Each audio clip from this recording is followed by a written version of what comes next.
We've been sold a version of intimacy that is more like this sophisticated form of self-erasure. And and we wonder why we feel so hollowed out by the very acts that are supposed to make us feel whole.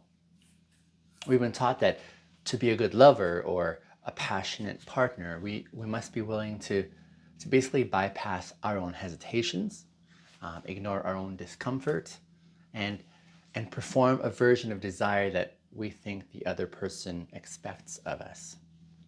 We treat the bedroom like a stage where the goal is to never miss a beat, right? Rather than making that space a sanctuary where the goal is never to miss our truth.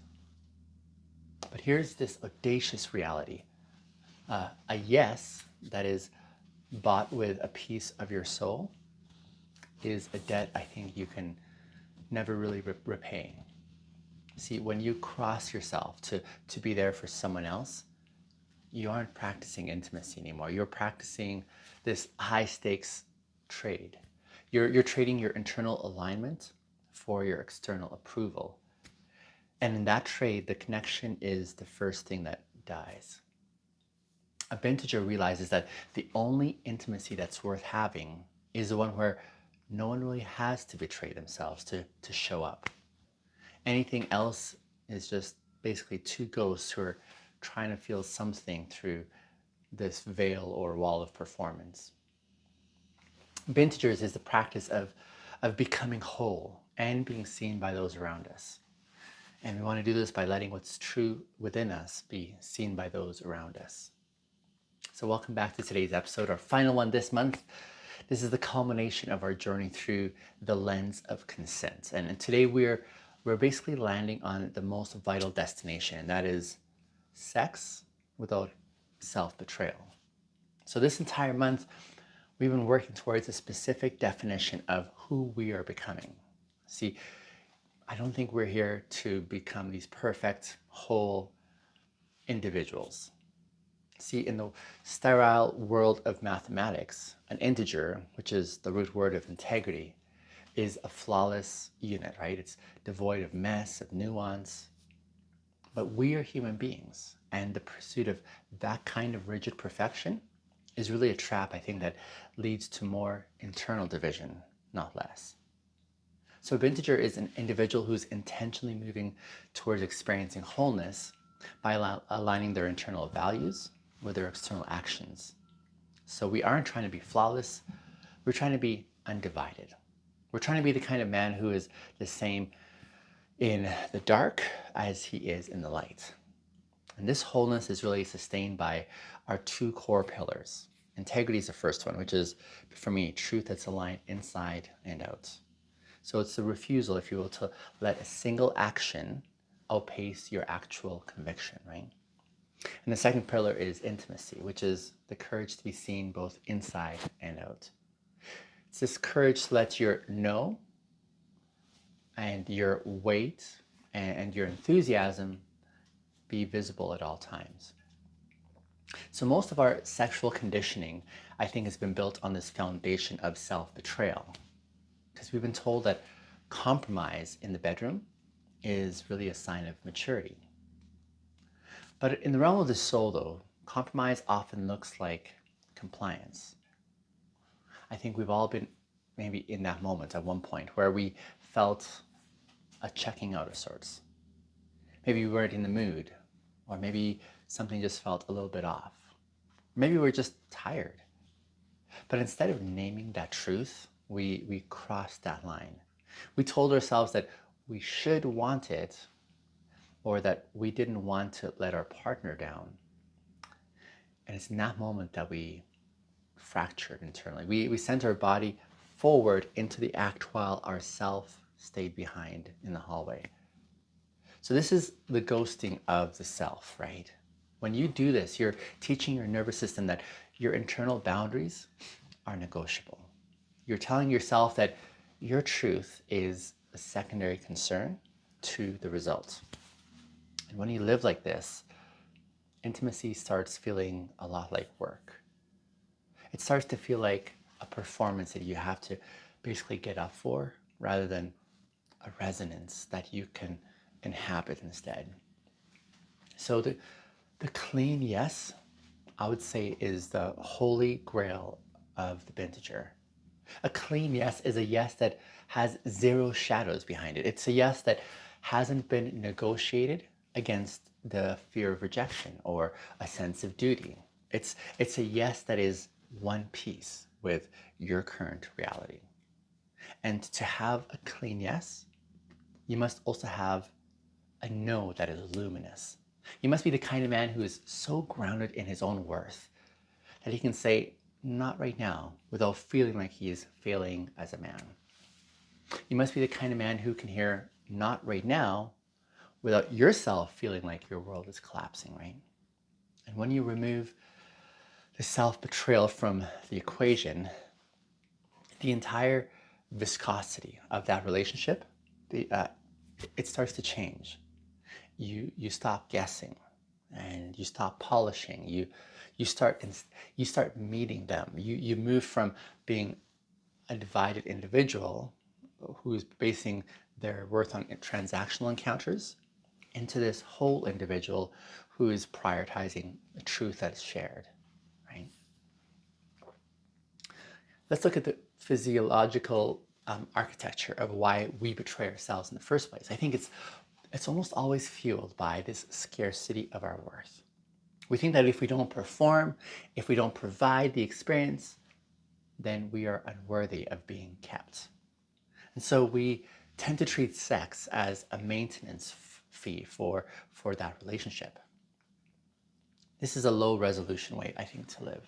It assumes that your value is something that you have to produce rather than something that you actually are. A Binteger has the audacity to believe that his truth is far more valuable than his performance. He knows that if he betrays himself to keep a partner, he hasn't really actually kept anything, because the him that she is with is the fake version of him, right? True intimacy requires two whole individuals together. You can't have a whole connection with only half of a self. Some of you at this point might find your mind just firing off these questions. So let me just address some of those questions. A common concern is when you say, hey, but isn't it selfish to always put my alignment first? I mean, what about my partner's needs? Aren't they needing attention? This is where we have to have the searing of our clarity. It's this highest form of generosity to give our partner, and that's the real version of who we are ourselves, right? When you comply without internal alignment, you are giving them a counterfeit version of you. You're using them to somehow validate your performance. And that's not selfless. That's deceptive.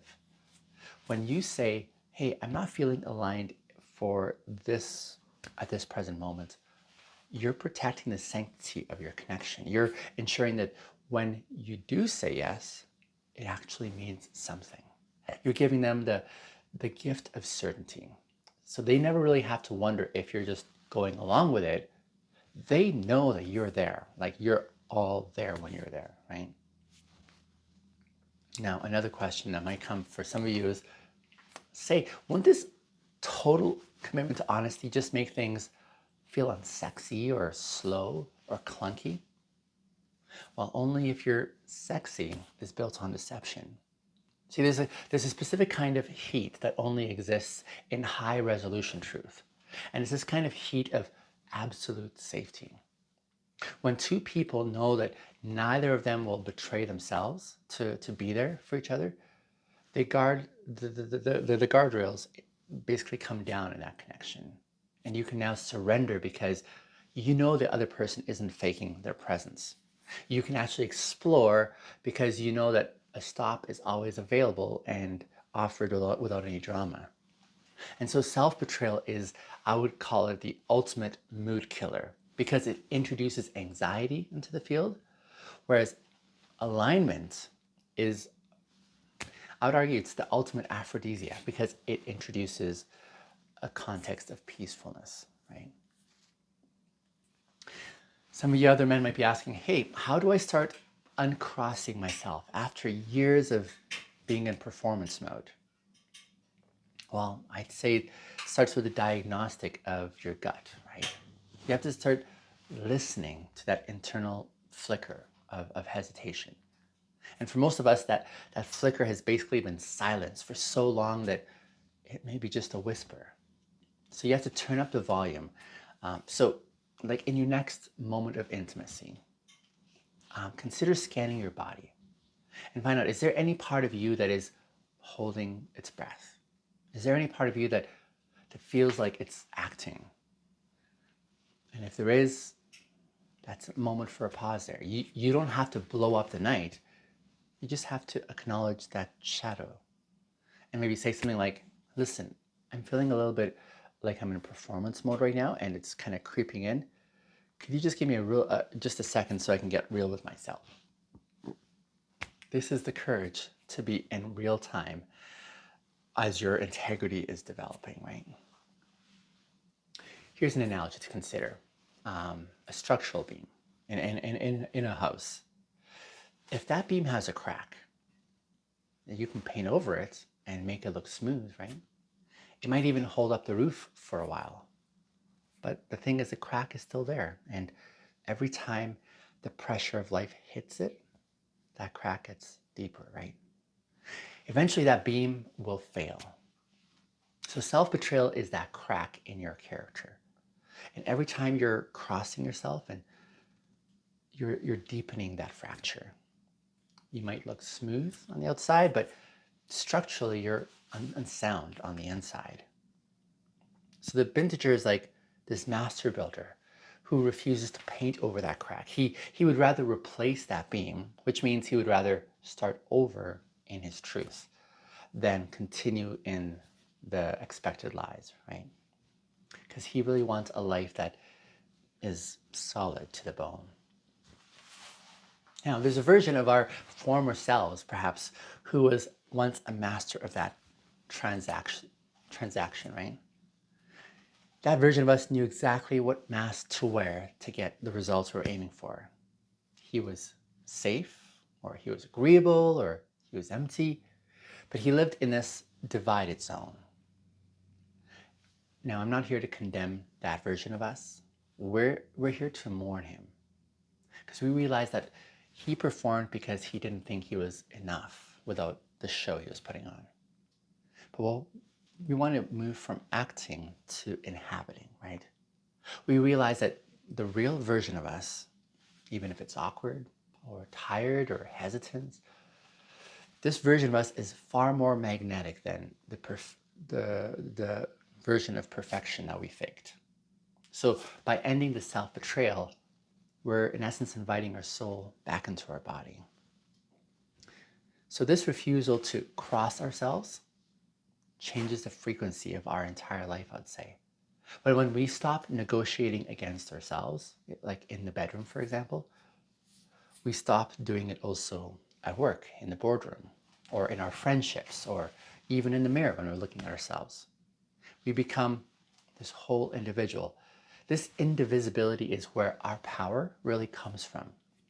So now we aren't leaking energy through internal contradictions anymore. We aren't managing multiple versions of ourselves. We're just being us. And this simplicity is the hallmark of masculine sovereignty, where we move from being a man of many divided parts that we have to play to a whole individual who's one everywhere. Consider, if you will, the intimacy of the no betrayal kind of a life. When you live like this, your yes becomes more like a command. When you say, I want you, it's the weight of a mountain because it's not being cushioned by any performance anymore.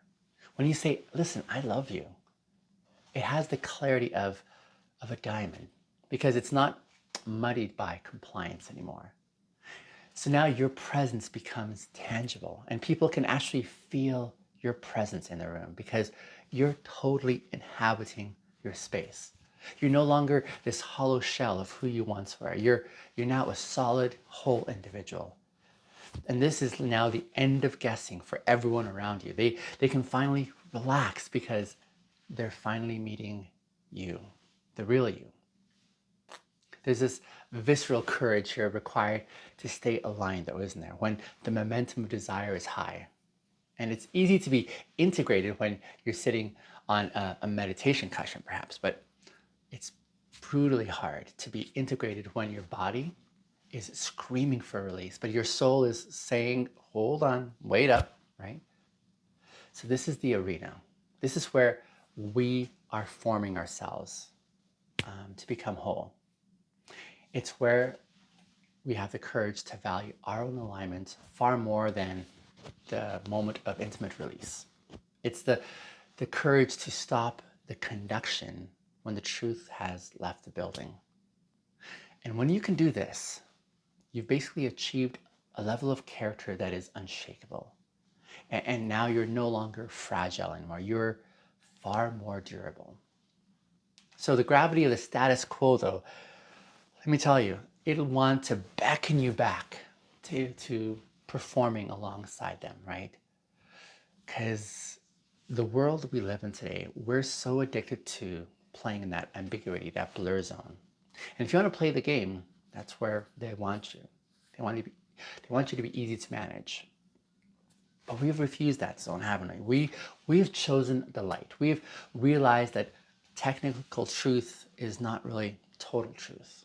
And we're moving into this high resolution kind of honesty because we want to stay grounded in our commitment to being whole. We want to be the kind of men who are courage filled to pursue being aligned, even when everyone around us is comfortable being divided internally.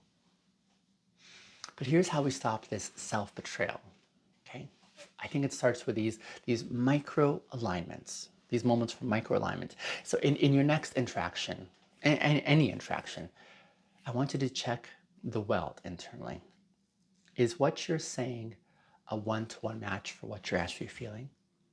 Because if you feel even just 1 degree shift there, I want you to name that. Don't smooth it over. Don't cross yourself to keep the peace. Feel the internal strength that comes from staying in the center of your truth. This is how we weld our identity to our integrity. And then we also, I would say, need to practice the courage to exhale.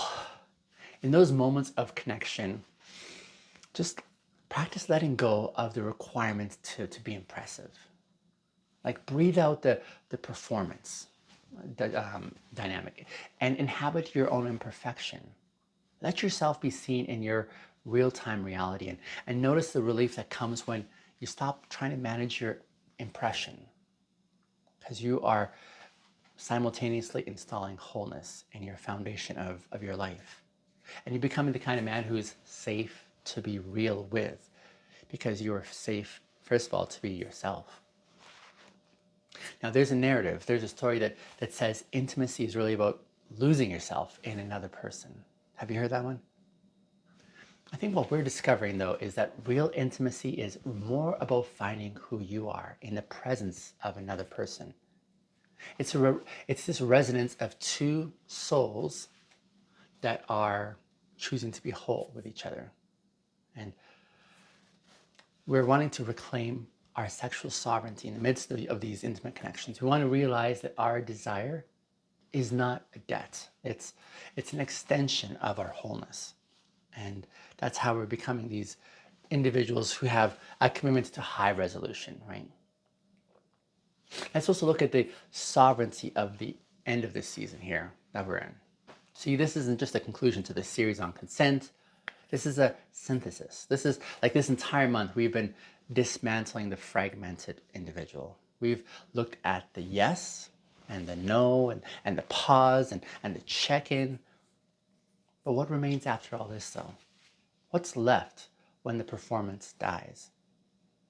What's left is this whole individual, the individual who is now pursuing being one, right? The one who is safe to want because he's first clear enough to be known.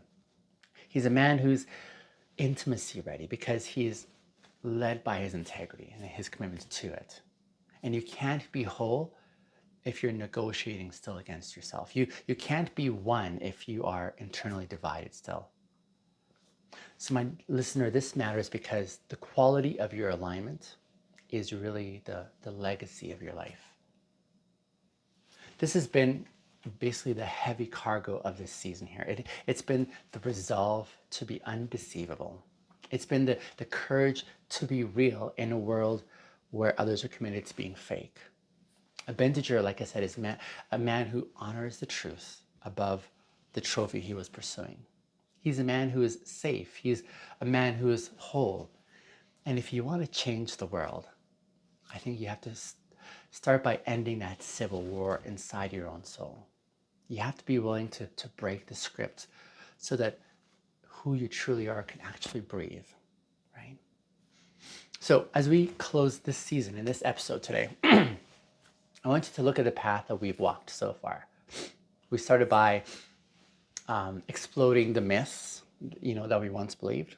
And we moved through the courage of radical responsibility. And we navigated through this viscera of like ongoing consent and what that looks like. And now we land here in the exhale of a no, self-betrayal, right? You are maybe not the man you were when you started this series, but hopefully you're less divided. Hopefully you're more resonant because you're becoming an individual who refuses to shrink anymore. But this journey, this whole month of coming home is, I think, only the beginning. See, while we've spent this entire season aligning our internal engines of integrity and intimacy, especially through the lens of consent, there is a deeper area that we want to still wade into. And we have yet to address, if you will, the source code of why we crossed ourselves in the first place. I think we have to look at the value that we forgot that we had. So tomorrow, next month, we're going to be moving into a new season, and that's worthy remembering the value that we forgot. So this is not a month of self-help cliches. We aren't going to build worth. We're going to recognize it. We're going to explore the recognition of where we lost contact with ourselves and the cost and grief of misalignments and the realignment of our choices. And then finally, the freedom of no longer having to prove that we exist. So we're moving from performing worth to embodying our reality. And we're going to stop proving and just start being. So this transition from consent to our worth is, I would say, a natural evolution of our soul, right? Because we can only practice high value consent if we first believe that we're worthy of our truth. And we can only have deep intimacy if we believe that we are worthy of being seen. So we're going to spend the whole 31 days next month returning to our worth, especially through the two pillars of integrity and intimacy. And hopefully in this process, we're going to stop the contradiction and stop the performance and find out what it really means when the need to be impressive finally dies. So I'm calling you, my dear listeners, to the integration of that season. Take the courage you've built this month through our series on consent and take the clarity that you found in the stop and the slow down, phase of those connections. Take the refusal to betray yourself and weld all this to the core of who you are and step into this field of life as an individual who is whole, finding out what it feels like to live without negotiating against yourself, right? And to feel more like you are this sovereign being. I'd say, listen, this is the move of a lifetime. It's the resolve to be undivided internally in every room that you now enter. Because you're not becoming someone new, you're just becoming less divided internally. You're coming home to the wholeness that you've always had underneath the divided parts that you've been navigating through. So lean in and trust that pursuit of wholeness. And don't just listen to this as a conclusion. This, see this more like an opening. This is like the birthing of a new standard that you're going to commit to. You have the resolve to be clean today, I'd say. So have that courage to be seen without performing, and to be the kind of man who values the truth of the moment more than the validation of the world around you.